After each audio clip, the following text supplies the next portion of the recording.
2021년 10월 17일 창조절 일곱째 주일입니다. 이제 각자 계신 곳에서 몸과 마음을 정돈하시고 주님 앞에 진실하게 예배드립니다. 찬송가 36장 주 예수 이름 높이여 1, 2, 3절을 다 함께 찬송하겠습니다.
하나님은 회개하는 마음으로 나오는 사람들을 물리치지 않으십니다.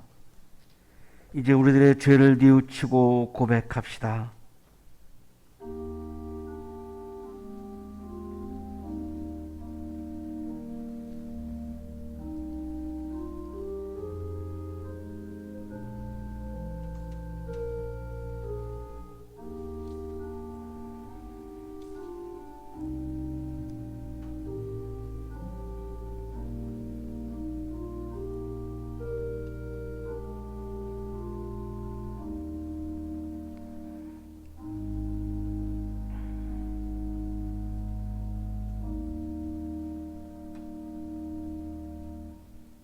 우리가 우리 죄를 자백하면 하나님은 신실하시고 의로우신 분이셔서 우리 죄를 용서하시고 모든 불의에서 우리를 깨끗하게 해 주실 것입니다. 아멘.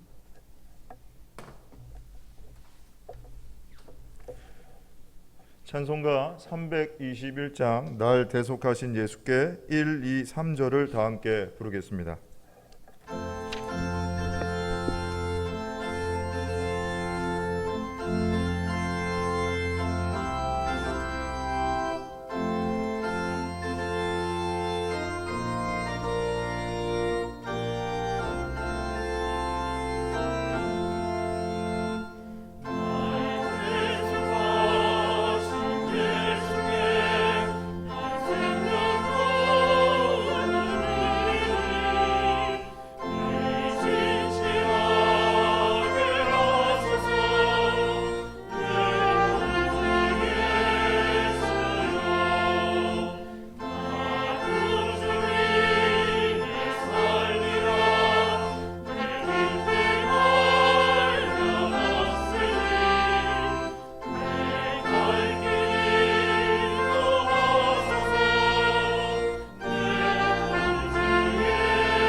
다 함께 기도드리겠습니다.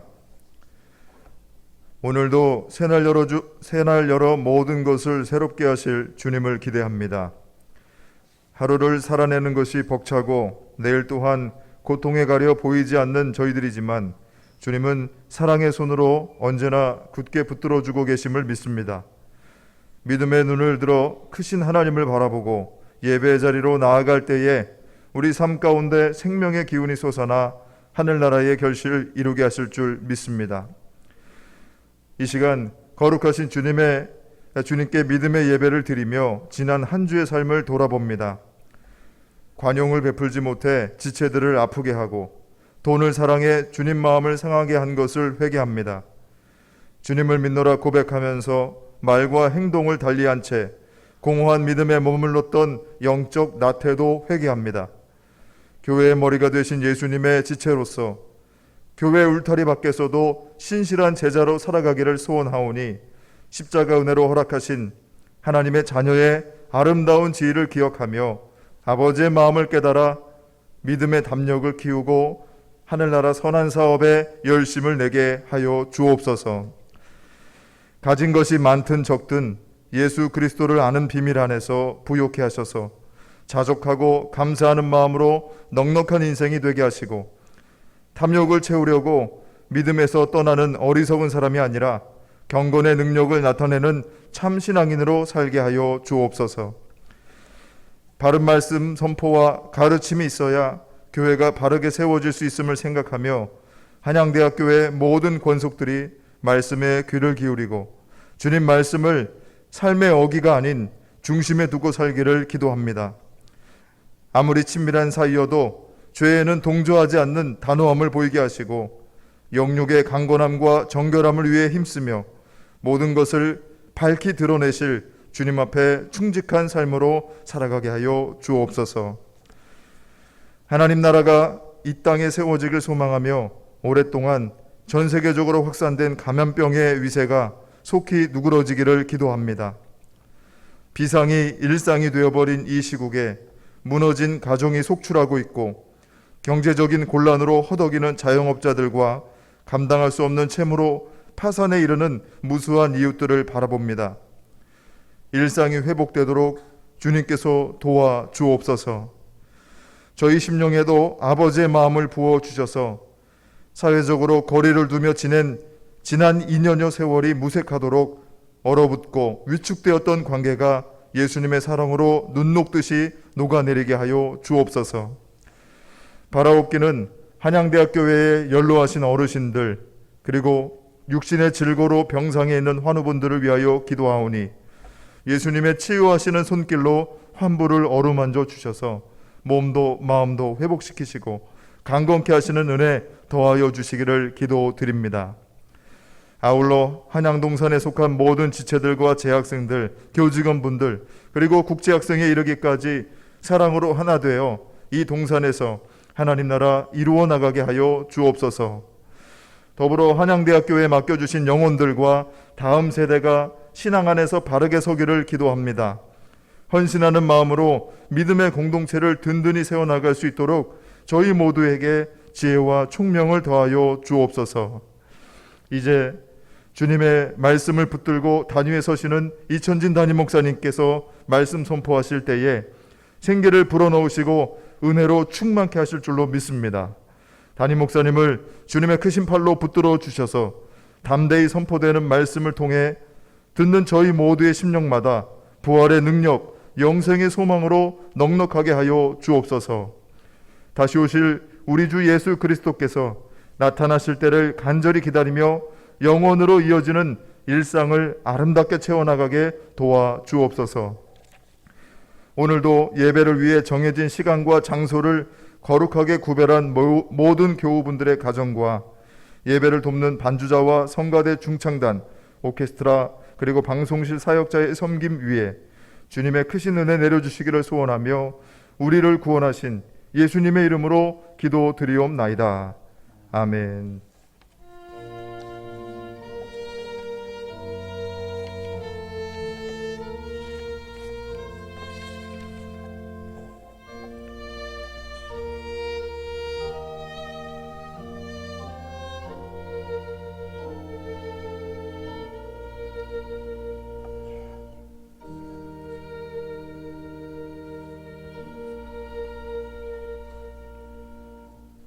성경을 봉독하겠습니다. 오늘 우리에게 주신 하나님의 말씀은 신약 성경 히브리서 5장 1절부터 10절의 말씀입니다.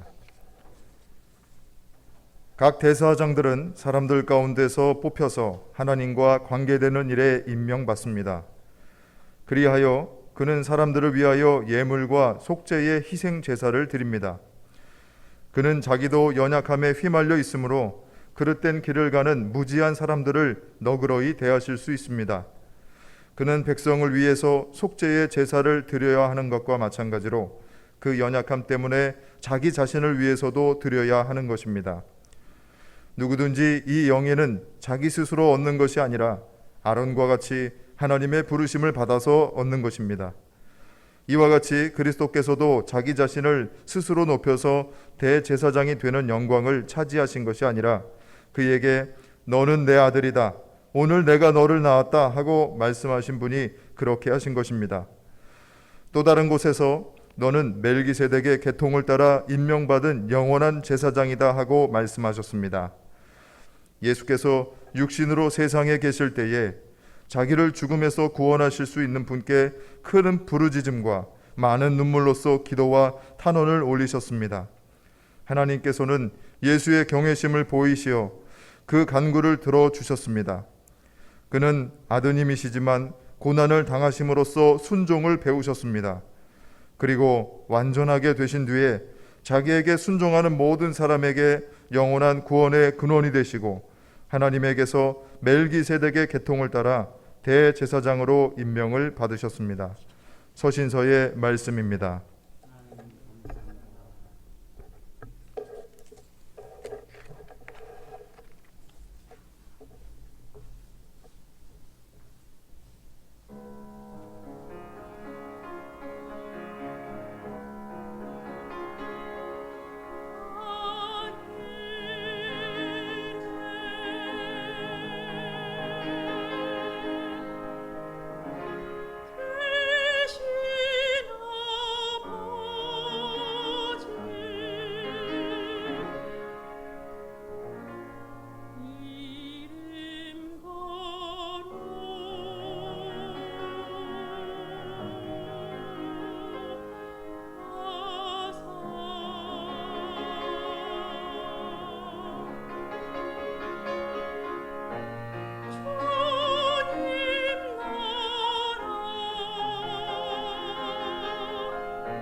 빈센트 반 고흐는 1853년에 네덜란드에서 태어났습니다. 할아버님이 개신교 목사님이었습니다. 이름이 빈센트입니다. 이름이 고흐하고 같은데요. 그만큼 목사였던 할아버님을 굉장히 고흐가 존경을 했습니다. 그리고 아버님이 테오도르인데 역시 아버님도 개신교 목사였고요. 그래서 이 고흐도 꿈이 목사가 되는 거였습니다. 라영환 교수의 설명입니다. 반 고흐의 소명은 복음을 전하는 것이다. 그러한 소명이 인생 전반부에는 성직자로서 후반부에는 화가로서 표현된 것뿐이다. 예수 그리스도께서 가난한 자를 위해 헌신하셨듯이 자신도 예수를 통해 사회적인 약자를 섬기고자 하였다. 고흐의 인생의 목적은 내가 목회자가 되어서 하나님의 말씀을 전하는 것, 그것이 아주 유일한 고흐의 목표였던 것이죠. 성마가 교회 목사님에게 고흐가 보낸 편지에도 그런 뜻이 담겨 있습니다. 저의 목표는 교회에서 복음을 전하는 것입니다. 내가 이 일을 지원하는 가장 큰 이유는 내 안에 교회를 향한 사랑이 있기 때문입니다. 그 사랑은 내 안에서 늘 꿈틀거립니다. 목사였던 할아버님과 아버님의 가정교육을 받으면서 신앙교육을 받으면서 고흐는 교회에 대한 애정이 굉장히 많았던 것이죠. 그래서 목회자가 되고 싶었던 것입니다. 그래서 감리교 목사인 존스가 운영하는 학교의 교사가 되어서 요즘 말하면 우리가 미션 스쿨이라고 할 수 있는 학교죠. 거기에서 학생들에게 설교를 했고 그 설교문도 지금 남아서 우리들에게 전해지고 있습니다. 고흐가 살아생전에 작품을 팔았던 것이 딱 한 점밖에 없습니다. 그래서 굉장히 평생 동안 아주 생활이 어려웠고 그림 한 점 딱 팔았으니까요. 굉장히 가난한 생활을 할 수밖에 없었습니다. 누군가가 지원을 해줘야 예술활동을 할 수 있는데 그 지원을 하는 것이 동생 테오입니다. 유일하게 이 테오가 지원을 해줘서 살았는데 나중에 또 이 테오도 경제적으로 어려움을 당해서 그것에 대해서 굉장히 형으로서 또 마음을 아프게 했던 그런 기록들이 다 남아 있는데요. 테오에게 보낸 편지입니다.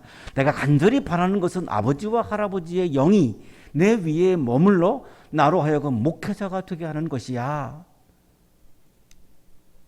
목사가 되려고 하면 이제 신학교에 입학을 해야 되고요. 신학교에 입학할 때에 치르는 시험 중에 고전어 시험이 반드시 있습니다. 근데 이 라틴어는 굉장히 고흐가 준비를 잘 했고요. 헬라어가 안 됐습니다. 헬라어라고 하는 벽에 부딪혀서 결국에는 신학교 입학을 포기를 합니다. 그리고 25세에 탄강촌에 들어가서 전도사 생활을 했습니다. 이 광부들하고 똑같이 광부들의 옷을 입고 생활도 광부들하고 똑같이 하고 그러면서 복음을 전했습니다. 그런데 교회에서 그가 속한 교회에서 성직자가 되기에 부적절하다라고 판정을 내립니다. 그 이유는 성직자는 달라야 되는데 너무나 광부들과 똑같이 지냈다. 이것이 이제 원인이 돼가지고 성직자 안 된다라고 하는 불합격 판정을 내립니다. 그러니까 목사가 되는 게 이제 불가능해졌죠. 그래서 이제 새로운 목표를 찾아서 이제 몸부림을 칩니다. 그러다가 발견한 것이 그림입니다. 생을 마감할 때까지 한 손에는 성경, 한 손에는 붓을 들고 살았습니다. 목사가 되는 것에 실패한 이후에 차선으로 그림을 선택한 거지 화가가 원래의 목표가 아니었기 때문에 끝까지 성경을 놓을 수가 없었던 거죠. 그러나 현실적으로 목사가 될 수가 없으니까 선택한 것이 그림이니까 또 한 손에는 붓을 들고 살았던 거죠.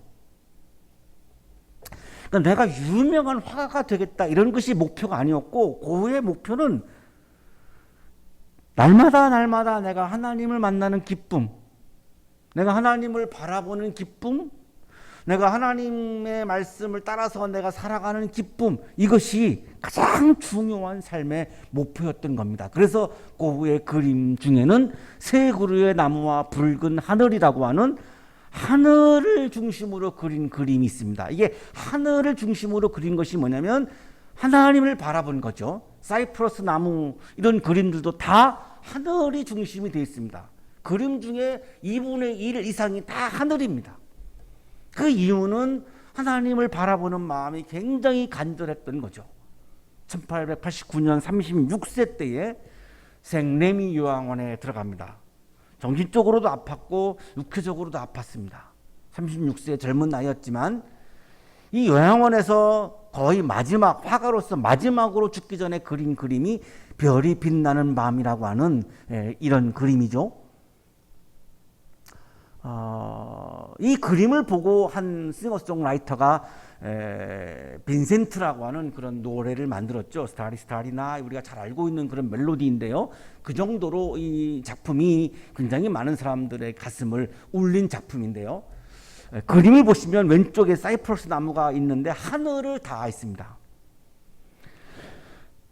고흐의 마음은 하늘과 땅이 어떻게 연결되는가, 하늘과 나가 어떻게 연결되는가, 이게 가장 삶에서 중요했던 겁니다. 그리고 지금 하늘이 거의 3분의 2죠. 그리고 하늘에는 12개의 별이 있습니다. 12제자이기도 하고요, 12부족이기도 하죠. 그리고 12개월, 1년 전체를 의미하기도 하고요. 그리고 가운데로 내려와서 보시면은 교회가 있습니다. 교회가 있는데 중앙에, 그림 중앙에 교회가 있죠. 그게 교회에 대한 애정입니다. 그리고 교회의 종탑이 하늘을 닿아 있습니다. 그러니까 하늘과 닿는 교회, 하늘과 나의 삶이 어떻게 닿고 하나님과 내가 어떻게 닿느냐가 굉장히 고흐에게는 관심이었다라고 하는 것을 우리들에게 여실히 보여주고 있죠. 자, 이 하늘이 요양원에서 직접 본 게 아니죠. 마음으로 본 거죠. 그만큼 고흐의 마음속에는 하나님을 바라보는 마음, 하나님을 경외하는 마음, 하나님을 우러러보는 마음이 굉장히 가득 차 있었음을, 그렇게 몸이 아프고 정신도 아프고 그런 과정에서도 그것만큼은 놓지를 않았던 거죠. 하나님을 바라보는 마음, 하나님을 우러러 바라보는 마음, 하나님을 경외하는 마음을 끝까지 죽을 때까지, 일찍 죽었지만 그거를 가슴에 채우고 살았던 거고, 그것이 고흐의 삶을 유지시켜 주었던 에너지이기도 한 거죠. 하나님을 바라보면서 끝까지, 죽는 순간까지 하나님을 바라보며 꿈을 꾸고, 하나님을 우러러보며 꿈을 꾸고, 하나님을 경외하며 꿈을 꾸었던 그 삶이 바로 고흐의 삶이었고, 그런 마음에서 나온 것이 우리가 지금 접하고 있는 그런 유명한 작품들이 거기에서 나왔던 거죠. 오늘의 성서일과 히브리서 5장은 예수님도 하나님을 바라보셨고, 하나님을 우러러보셨고, 하나님을 경외했다라고 하는 것을 우리들에게 전해주고 있는 그런 말씀입니다. 히브리서라고 하는 성경, 오늘 성서일과가 조금 어렵습니다. 좀 어려운데 하여튼 좀 쉽게 말씀을 드려보려고 하는데요. 유대인들을 위한 말씀이라고도 말할 수 있습니다. 꼭 그런 건 아니지만 어쨌든 그냥 크게 우리가 이해를 위해서요. 왜냐하면 예수님이 유대인이었죠. 예수님의 12제자도 다 유대인입니다. 자, 그리고 이게 복음이 유럽으로 넘어가가지고 유럽에 교회가 세워지는데, 그때 유럽에 가서 교회를 세웠던 사람들도 다 유대인 디아스포라입니다. 유대인들은 아직 예수님을 접할 수가 없었으니까요. 초기에 교회가 세워질 때는 다 유대인 기독교인들이 교회를 세운 거죠. 자, 그러니까 이들은 유대 전통을 굉장히 가지고 있죠. 어릴 때부터 유대교 교육을 받았기 때문에 당연한 거죠. 자, 그런데 유대교와 기독교는 다르죠. 그래서 히브리서를 기록한 성서 기자는 유대교적인 기독교가 세워지는 것을 반대했습니다. 그러면 그것이 온전한 기독교가 아니고 변질된 기독교일 수가 있기 때문에 오로지 우리는 예수님의 말씀에 충실한 기독교를 세워야지 유대적인 기독교를 세우면 안 된다라고 하는 걸 굉장히 많이 이제 표현을 해주고 있습니다. 유대인들은 성전 중심의 민족이었습니다. 그러면 성전에서 가장 중심적으로 일하는 사람은 제사장이죠. 그러니까 유대인들이 가장 존경하는 사람은 제사장입니다. 그런데 예수님은 유대인들이 존경하지 않았죠. 자, 그래서 히브리 성서 기자는 오늘 성설과에서 예수님을 단정적으로 예수님은 누구냐? 대제사장이다. 위대한 대제사장이다. 우리가 성전에서 만났던 그 제사장들보다 훨씬 차원이 다른 어마어마한 대제사장이다. 이렇게 표현을 합니다. 예수님에 대해서. 그 이유는 그들이 존경했던 대제사장을 이렇게 비유해야 그게 와닿으니까 그렇게 하고 있는 거죠. 히브리서를 기록할 때 당시가 한 80년경으로 보는데요. 네로 황제의 박해와 노민티아누스 황제 박해 그 사이에 해당합니다. 그러니까 굉장히 박해가 심할 때 기록을 한 거죠. 그리고 1차 유대 로마 전쟁이 있었는데 70년에 예루살렘 성전이 무너집니다. 이 성전이 무너진 사건은 매우 중요합니다. 왜냐하면 유대인들은 모든 국민이 예루살렘 성전에 갑니다. 그 이유는 성전에 가서 제사장이 집례하는 그 의식에 참여해야 희생 제물을 드림으로 인해서 내 죄가 사해질 수 있기 때문에 성전은 삶에서 가장 중심되는 곳이 성전입니다. 그리고 그들이 가장 중요하게 여기는 사람은 제사장입니다. 그런데 로마에 의해서 성전이 무너졌죠. 그러면 구원의 사건을 경험할 수가 없죠. 성전이 무너졌으니까요. 제사가 불가능하니까. 그래서 이게 이제 해체가 돼야 돼요. 성전 중심, 제사장 중심 이게 해체가 되지 아니하면 구원을 경험하는 게 불가능해집니다. 그리고 이 해체의 과정을 거쳐야 되고 이것이 어떤가 다른 거로 전환을 해야죠. 더 이상 성전이 없으니까요. 무너져가지고 없으니까요. 굉장한 충격이고 굉장한 아노미적인 현상이고 굉장한 이 혼란의 상황에 빠져 있던 겁니다. 이때 히브리서 성서 기자가 옛날 하나님의 백성 이스라엘 대신에 이제는 예수님을 따라 살아가는 그리스도인의 개념을 제시한 겁니다. 그리고 유대교의 성전체가 이제 불가능하니까 그것을 대체하는 게 나와야 되는데 그게 뭐냐? 이제는 하늘나라의 예루살렘, 하나님의 아들, 하늘의 대제사장, 예루살렘 성전에서 일했던 제사장이 아니라 이제는 하나님 아들인 대제사장이 새로 나와야만 이걸 대체할 수 있죠. 그 대체하는 분이 누구냐? 예수 그리스도라고 제시를 한 거죠. 히브리서 3장 1절에 보면은 그래서 예수님을 대제사장이신 예수를 깊이 생각하십시오. 이렇게 말씀하는 거죠. 자, 그 다음에 성전이 없죠? 이제는 예수 그리스도가 성전이라고 말씀합니다. 요한복음 2장에도 나오는데요. 예수께서 성전이라고 하신 것은 자기 몸을 두고 하신 말씀이었다. 예수님도 스스로 본인을 성전이라고 분명히 말씀하셨기 때문에 자, 그동안 우리가 구원 사건을 경험하고 희생 제물을 드렸던 이제 그 성전은 예루살렘 성전이 아니고 이제는 예수님이 성전이다. 이렇게 지금 히브리서 성서 기자는 강조하는 거죠. 그리고 결정적으로 마지막으로 예루살렘 성전에서 짐승을 잡아가지고 희생 제물을 드려서 죄 씻김을 받고 구원을 경험했는데 성전이 없으니까 그럼 희생 제물은 어떻게 되느냐라고 하는 질문을 할 수밖에 없죠. 유대인들 입장에서는 그 답이 히브리서 성서 기자의 답은 희생 제물은 뭐냐? 예수 그리스도가 희생 제물이다. 그래서 9장 28절에서 그렇게 말씀을 하죠. 예수님이 스스로 희생 제물이 되셨다. 자, 예수님이 스스로 대제사장이 되시고 성전이 되시고 희생 제물이 되셨으니까 이제는 유대교 중심이었던 성전 제도, 제사장 제도, 희생 제도는 다 이제는 폐기가 되어버릴 수밖에 없는 거죠. 그렇게 돼야지만 70년에 무너진 예루살렘 성전에 대한 것을 받아들일 수 있죠. 유대인들이 대체할 수 있으니까요. 예수님으로. 이걸 안 받아들이면은 성전이 무너진 상황에서 이들은 한 발자국도 인생이 앞으로 나갈 수가 없습니다. 왜냐하면 죄사함을 받을 수가 없으니까. 구원을 경험할 수 없으니까. 그래서 히브리 성서 기자는 예수님이 제사장이요, 예수님이 성전이요, 예수님이 희생 제물이요, 이거를 계속해서 히브리서에서 강조를 하는 겁니다. 그런데 오늘 성서일과인 히브리서 5장에서는 대제사장이신 예수님이 하나님을 향해서 어떤 마음을 품었고 하나님에게 어떻게 했느냐를 말씀해 주고 있는데 단적으로 말씀드리면 대제사장이신 예수님은 우리들의 죄를 씻기 위해서, 깨어진 하나님과 나와의 관계를 회복시키기 위해서 예수님 하나님 앞에 간구를 해야 되는데, 우리 죄를 사해달라고 간구를 하셔야 되는데, 그 간구를 하나님이 들어주시기 위해서 하신 게 뭐였느냐? 하나님을 경외하셨다. 이게 오늘 성서의 핵심입니다. 경외라고 하는 단어가 우리가 평소에 안 쓰기 때문에 좀 이게 설명하기 좀 어렵습니다만 최대한 말씀드려보려고 하는데요.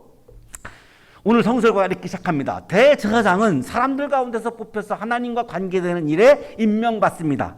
제사장은 사람들이 투표로 세우는 직책이 아니고 하나님의 임명을 받아서 세워지는 사람입니다.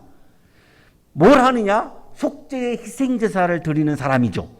누구를 위해서? 사람들, 우리를 위해서. 그거를 지금처럼 민주적인 결정으로 이렇게 투표해서 하는 것이 아니라 하나님의 임명을 받는 사람이라는 거예요. 자, 그런데 문제는 제사장도 인간이죠. 제사장도 죄를 범합니다. 그러니까 제사장은 죄를 범한 다른 사람을 정죄하지 않습니다. 왜냐하면 나도 죄인이기 때문에. 제사장은 다른 사람을 죄인이라고 그렇게 정죄할 수가 없습니다. 그 죄를 씻기 위한 사람이지 정죄하기 위한 사람이 아니에요. 왜? 자기도 죄인이거든요. 그래서 너그러울 수밖에 없는 거죠. 죄인들에 대해서 바라보면서. 자, 그런데 백성들을 위해서 죄 씻기 위해서 속죄의 제사를 드리지만 자기 자신의 죄 씻김을 위해서도 제사를 드려야 합니다. 자기도 죄인이니까. 자, 그런데 율법은 죄를 두 가지로 구분합니다. 하나는 고의성이 있는 죄고요. 하나는 고의성이 없는 죄입니다. 고의성이 있는 죄는 대제사장도 사죄할 수 없다고 나옵니다. 율법에. 그러나 고의성이 없는 죄는 제사장이 의식을 통해서 죄 씻는 의식을 할 수 있다라고 말씀하거든요. 그러니까 제사장 본인도 만약에 고의성이 있는 죄라면 용서받을 수 없는 거죠. 하지만 고의성이 없는 죄를 수도 없이 제사장도 범합니다. 약간 인간이니까. 그래서 사람들을 위한 희생제사도 해야 되지만 자기 자신을 위한 희생제사도 해야 된다라고 하는 것을 지금 1, 2, 3절을 이렇게 거쳐서 계속 강조하는 거죠. 자, 그리고 4절에 이제 가면은 대제사장은 하나님에 관한 일로 임명을 받고 하나님께서 죄 씻는 것을 대신 하시니까 굉장히 영예로운 일을 하는 사람이라는 겁니다. 그런데 그 영예로운 일을 하는 것이 자기 스스로 얻는 것이 아니라는 거예요.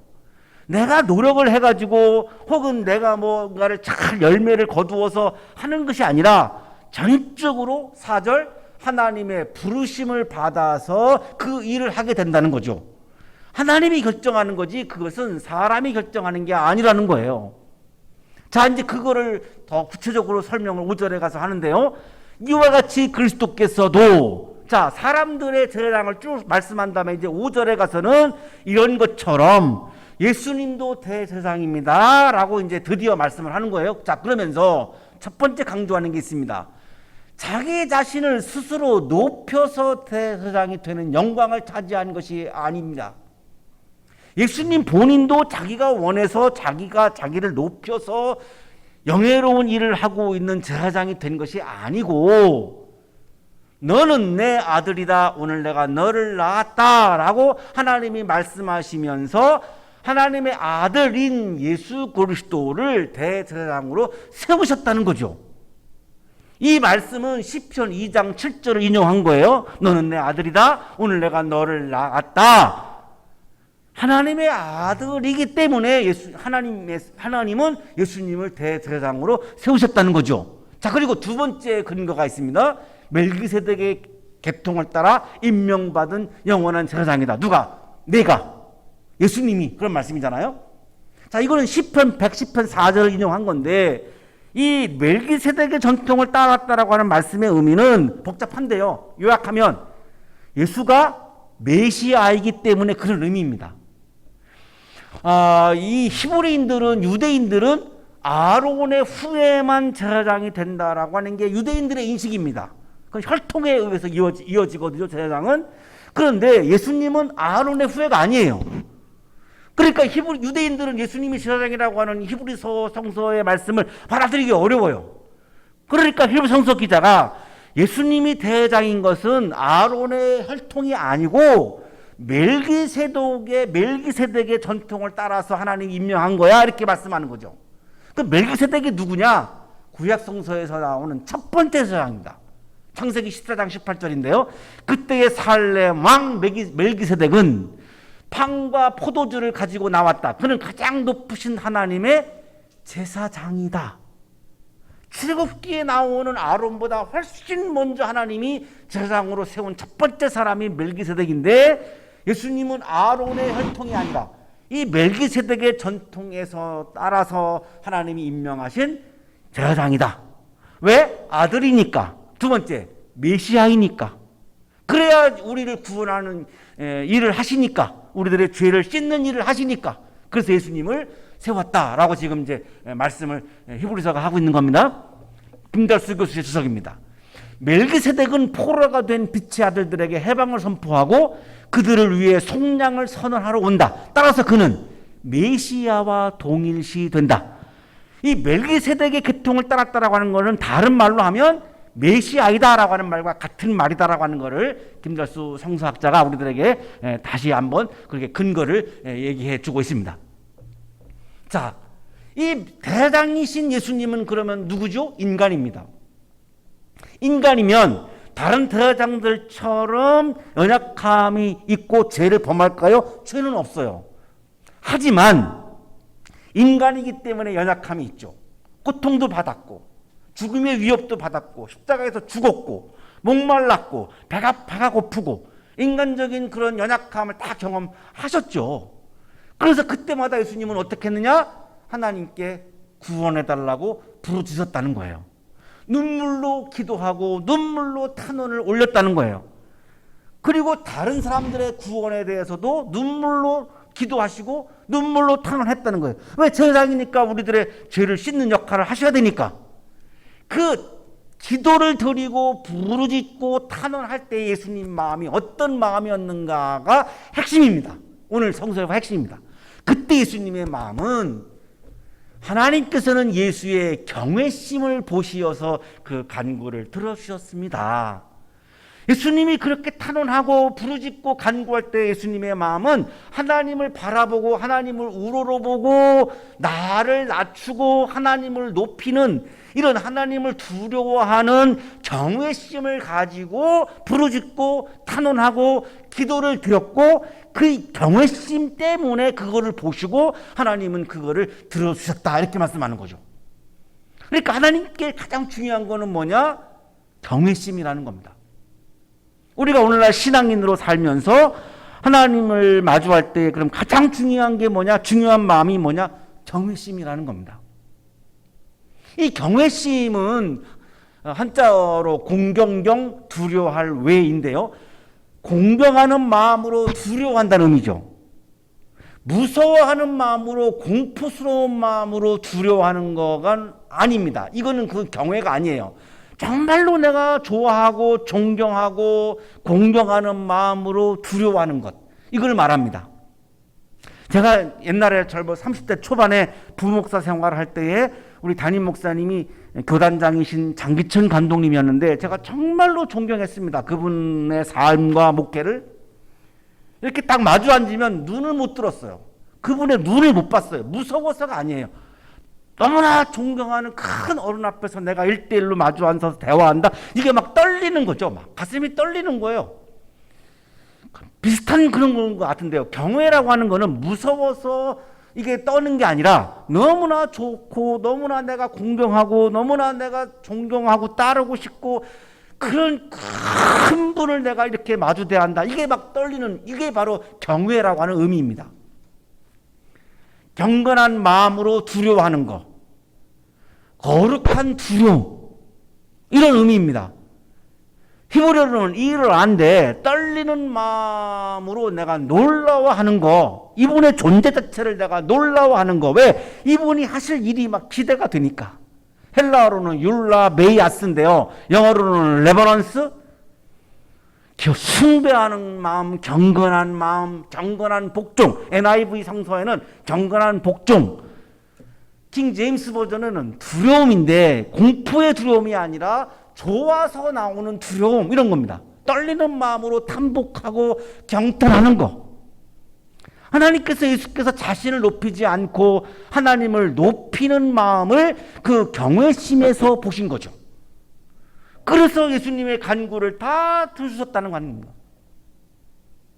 우리가 신앙으로서 살아가면서 정말로 조심해야 되는 게 중에 하나가 이거죠. 우리가 사람이니까 나를 높이고 싶은 마음이 계속 듭니다. 이게 뭐 나쁜 게 아니라 우리 인간적인 겁니다. 우리가 다 있는 거죠, 우리 마음속에. 하지만 내가 신앙인으로 산다는 것을 결단했다면 끊임없이 이걸 내가 노력해야 되는 거죠. 나를 높이지 않고 하나님을 높이려고, 예수 그리스도를 높이려고. 그래야지만 하나님을 경외할 수 있지. 내가 나를 높이고 나면 하나님을 경외하는 게 어려워지죠. 그러면 하나님을 만나는 게 어려워집니다. 그래서 굉장히 중요한 부분을 예수님이 지금 우리들에게 보여주고 있고요. 경외심은 마음이죠. 안 보여요. 이 천진 제가 하나님을 경외하는지 아무에게도 보이지 않습니다. 그러면 어떻게 나타나느냐? 순종으로 나타난다는 겁니다. 그는 아드님이시지만 고난을 당하심으로써 순종을 배우셨습니다. 하나님의 말씀에 순종하는 것을 보면 경외심이 있는 것을 확인할 수 있다는 거고요. 고난을 당하는 것, 주님을 영광을 위해서 고난까지도 내가 다 순종하는 것을 보면 경외심이 있다라고 하는 것을 우리가 확인할 수 있다는 거죠. 경외심은 마음이고 그것이 바깥으로 드러나는 것은 순종임을 다시 한번 8절에서 말씀하는 거예요. 예수 그리스도께서는 높은 자리에서 권력을 가지고 있는 유대교의 그 대제사장들 같은 대제사장이 아니었습니다. 고난을 당하셨고요. 사람들의 구원을 위해서, 하나님과 사람과의 관계를 회복시키기 위해서 고난받는 대제사장이었지, 많은 권력을 가지고 호령하는 그런 대제사장과는 달랐다는 거죠. 그렇게 하나님을 경외하고 고난까지도 순종하고 하나님의 말씀을 순종하면서 경외하는 마음으로 그것을 실천하며 살아갈 때 어떻게 되느냐? 9절에 완전하게 되었다는 겁니다. 그 과정을 통해서 완전하게 됐다는 거죠. 헬라어로는 텔레이오테스인데 성취하다, 목표에 도달하다 이런 뜻인데요. 예수님께서 고난을 당하는 것에 순종하심으로 대장으로서 하나님과 인간의 관계를 회복시키는 제사장의 임무를 완전하게 하셨다. 다시 말하면 성취하셨다. 완성하셨다. 이런 말씀이죠. 그래서 어떻게 됐습니까? 자기에게 순종하는 모든 사람에게 영원한 구원의 근원이 되셨다. 하나님의 말씀에 순종하는 사람들을 구원하시게 되었다. 그거를 완성하셨다. 왜? 하나님을 경외하고 고난까지도 순종하고 그리고 일상에서 하나님의 말씀에 순종하심으로 하나님과 사람들과의 관계를 회복시키는 제사장의 임무를 다 완성하셨다. 그래서 마지막에 돌아가실 때 다 이루었다 이렇게 말씀하신 거죠. 히브리서 성서 기자는 오늘의 성서일과에서 마지막 결론을 정리합니다. 하나님에게서 멜기세덱의 계통을 따라 대제사장으로 임명을 받으셨습니다. 누가? 예수 그리스도가. 하나님을 경외하신 예수님께서 대제사장, 성전, 희생제물이 되셔서 깨어진 나와 하나님과의 관계를 회복시켜 주셨습니다. 예수께서 오늘 성서일과를 통해서 우리에게 하나님을 경외하는 모습을 분명하게 우리들에게 오늘 보여주고 계십니다. 때로는 어렵겠지만 우리가 끊임없이 노력을 통해서 나는 낮추고 하나님을 높이는, 하나님을 경외하는 마음을 우리의 마음에 채워서 하나님께서 주시는 하나님 나라의 기쁨을 충만하게 경험하고 세상에 살면서 어렵고 고통스러운 아픔들도 하나님이 주시는 그 기쁨으로 이겨내서 우리도 예수님처럼 부활의 영광을 경험하는 우리의 삶이 되시기를 주님의 이름으로 축복합니다. 기도드리겠습니다. 거룩하신 주님, 주님도 자신을 낮추고 하나님을 경외하셨습니다. 그러나 우리가 연약해서 나도 모르게 나를 높이며 하나님을 경외하지 못할 때가 많이 있음을 고백합니다. 이 시간 믿음에 믿음을 더하여 주셔서 힘들지만 끊임없는 영적인 노력을 통하여 나는 낮추고 하나님을 높이는, 하나님을 경외하는 마음을 가지고 하루하루의 일상을 살아가서 하나님을 기쁘게 해드리고 하나님께 부르짖는 우리들의 간구가 하나님께서 응답되어지고 하나님께서 이루어 주시는 영적인 기쁨을 경험하는 우리들의 삶이 되도록 은총 내려 주옵소서. 코로나 상황에서 어려운 삶을 살고 있는 우리 한양대학교의 가족들 한 분 한 분들을 기억해 주셔서 하나님을 경외하는 마음을 풍성하게 그 마음에 채워주셔서 이 어려움 속에서도 하나님이 주시는 영적인 기쁨을 풍성히 누리며 살도록 복내려 주옵소서. 예수 그리스도의 이름으로 기도하옵나이다. 아멘.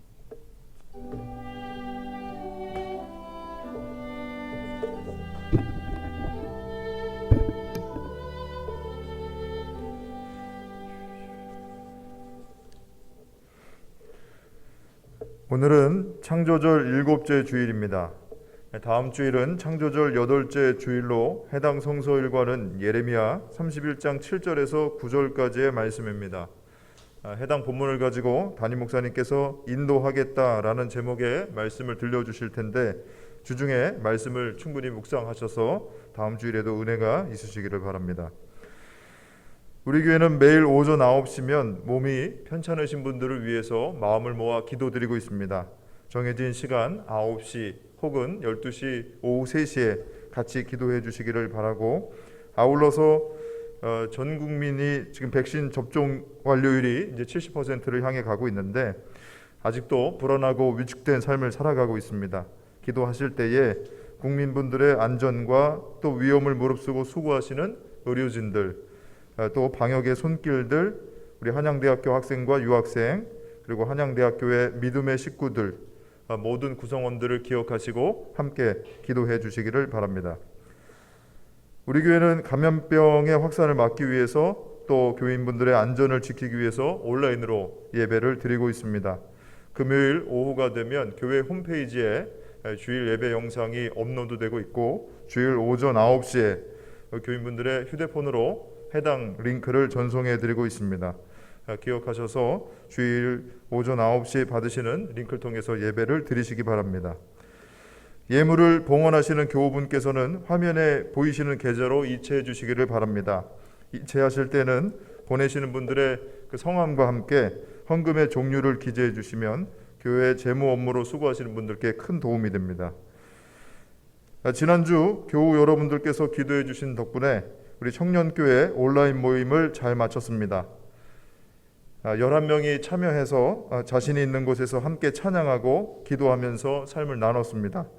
오늘 역시 오후 1시에 청년교회 모임을 줌으로 진행합니다. 모임 30분 전에 링크를 전송해 드릴 텐데 우리 교우 여러분께서도 기억해 주시고 청년교회와 다음 세대를 위해서 기도해 주시기 바랍니다. 이상 교회 소식을 알려드렸습니다. 주님 앞에 예물을 드리겠습니다.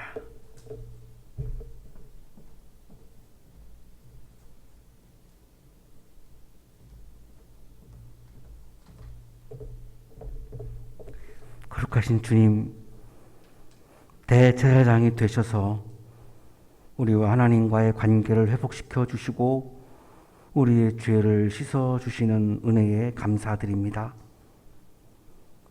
하나님을 경외하는 마음을 또한 우리에게 말씀해 주시고 또한 보여주셔서 감사합니다. 하나님을 경외하는 마음으로 간구할 때에 또한 들어주시는 하나님의 사랑과 은혜를 경험하게 해주셔서 감사합니다. 이 시간 감사의 마음을 예물에 담아 드리오니 기쁘게 받아주시고 예물을 드리는 손길 위에 크신 은혜를 부어 주옵소서. 예수 그리스도 이름으로 기도하옵나이다. 아멘.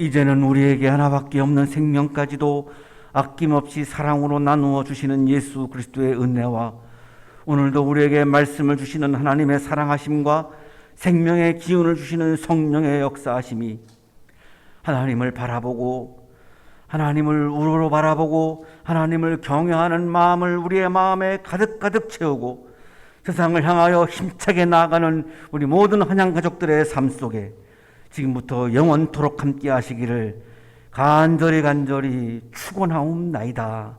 아멘.